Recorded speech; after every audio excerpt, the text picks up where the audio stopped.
right, so next I have the default judgment. And this is assigned the same case, and I'm going to just read through because where these entities had me detained, my family detained, still have us under their unlawful authority.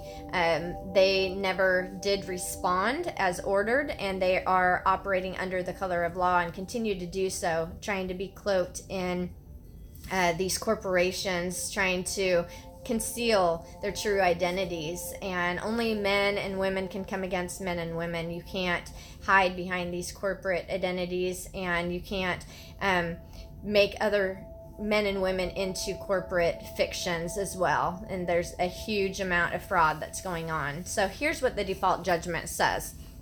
Default judgment. Entering a default when a party against whom a judgment for affirmative relief is sought has failed to plead or otherwise defend, and that failure is shown by affidavit or otherwise under seal, the clerk must enter the party's default. FRCP Rule 55A, FRCP Rule 58B2, and 28 U.S.C. 2243. The respondents against whom a judgment for affirmative relief is sought have failed to plead or otherwise defend as provided by these rules, and that fact is made to appear by affidavit. Now, therefore, this court of record issues this default judgment, quorum ipso rege, to dispose of the matter as law and justice require, to wit, it is ordered and adjudged that petitioner be released from custody immediately, and that the respondents, namely Marion County Circuit Court for the State of Oregon Juvenile Department, de facto Oregon State, Marion County, Judge Lindsay, Partridge, Judge Thomas Hart, County Sheriff Jason Meyers, Attorney Phil Wiseman, and Attorney General Ellen Rosenblum shall abate at law all proceedings in and relating to Sherry and James and our little ones. Court case numbers, no damages, cost, or attorney fees are awarded. In this court, January 22nd, 2016, the Unified United States Common Law Grand Jury Administrator signed. So we have the affidavit for default judgment, the next friend acting on behalf of petitioner Sherry and James, Rule 1728 USC, affiant being of the lawful age, qualified and competent to testify to and having firsthand knowledge of the following facts, does hereby swear that the following facts are true, correct, and not misleading. On January 15th, 2016, Sherry and my husband filed a petition for a writ of habeas corpus, see attached, as is their unalienable rights protected by the United States Constitution, Article 1, Section 9. 2. With the Unified United States Common Law Grand Jury in the United States District Court for the District of Oregon as per United States Constitution, Article 3, Section 1. Whereas the judicial power of the United States shall extend to all cases in law and equity arising under this Constitution upon de facto Marion County Circuit Court for the State of Oregon Juvenile Department and respondents challenging jurisdiction. Once challenged, jurisdiction cannot be assumed. It must be proved to exist. Let's see. I can't see because of the number. There's case law. Jurisdiction, once challenged, cannot be assumed and must be decided. Maine versus Tithbotat. If I said that right, number of sanctions can be imposed. No sanctions can be imposed absent proof of jurisdiction. Stannard versus Olison. The law requires proof of jurisdiction to appear on the record of the administrative agency and all administrative proceedings. Higgins versus Levine. Other cases such as McNutt versus GM, Griffin versus Math, Beso versus UPI, Thomas versus Gaskill, all confirm that when challenged, jurisdiction must be documented, shown, and proven to lawfully exist before a cause may lawfully proceed to the courts. The law requires proof of jurisdiction to appear on the record of the administrative agency in all administrative proceedings. Hagen versus Levine. And there was no jurisdiction ever printed on the front page of any of their fictitious documents.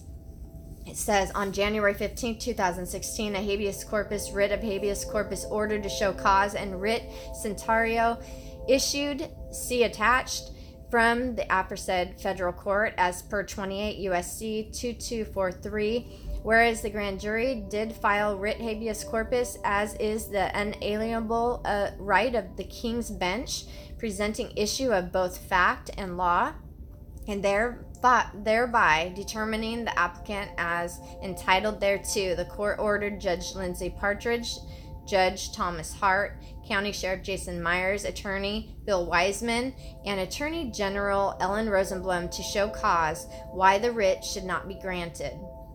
Whereas January 22nd, 2016, Judge Lindsay Partridge, Judge Thomas Hart, County Sheriff Jason Meyers, Attorney Phil Wiseman, and Attorney General Ellen Rosenblum defaulted.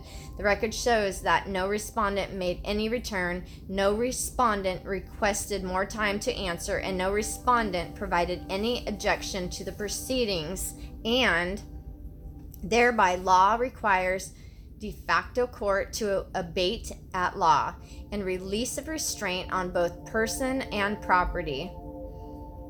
The affidavit for default judgment is signed and verified on behalf of petitioner by next friend acting on the behalf of 28 U.S.C. 2242. Next friend. A next friend is a person who represents someone who is unable to tend to his or her own inherent let's see, Federal Rules of Civil Procedure Rule, and then it goes into the USC interest. It says his own interest, not inherent. Default judgment, entering a default when a party against whom a judgment for affirmative relief is sought has failed to plead or otherwise defend, and that failure is known or shown by affidavit or otherwise under seal. The clerk must enter the party's default. The FRCP Rule 55A, FRCP Rule 58B to 28 USC 2243. A lot of repetition, just putting it in there because this is the truth, and they're not listening. And this is, putting it all together. The grand jury has made it very clear as to what the law says and the order that they are to they were to respond, and they failed to. They chose not to. So this was notarized on the 22nd of January. That's 2016. We were in Mexico at the time, and that's why we had an ex-friend to help us out and to support us in the state, trying to protect our family, our little ones, though so many have come against and attacked and said, oh no, you need to be doing this, you need to be doing that. They don't see the bigger picture of what's going on and the countless stories of people who are going through this, and how true courts of record aren't being used, that the courts are fraudulent today, and that you're not going to receive true justice in these courts. And so this is what parents have the right to do, and that we must be doing everything that we can in our power to protect our loved ones from the tyranny that is going on, to focus on the truth, to shine our light where it needs to be shined. And they're not going to do it. Why would they? It's up to us to do this. So we have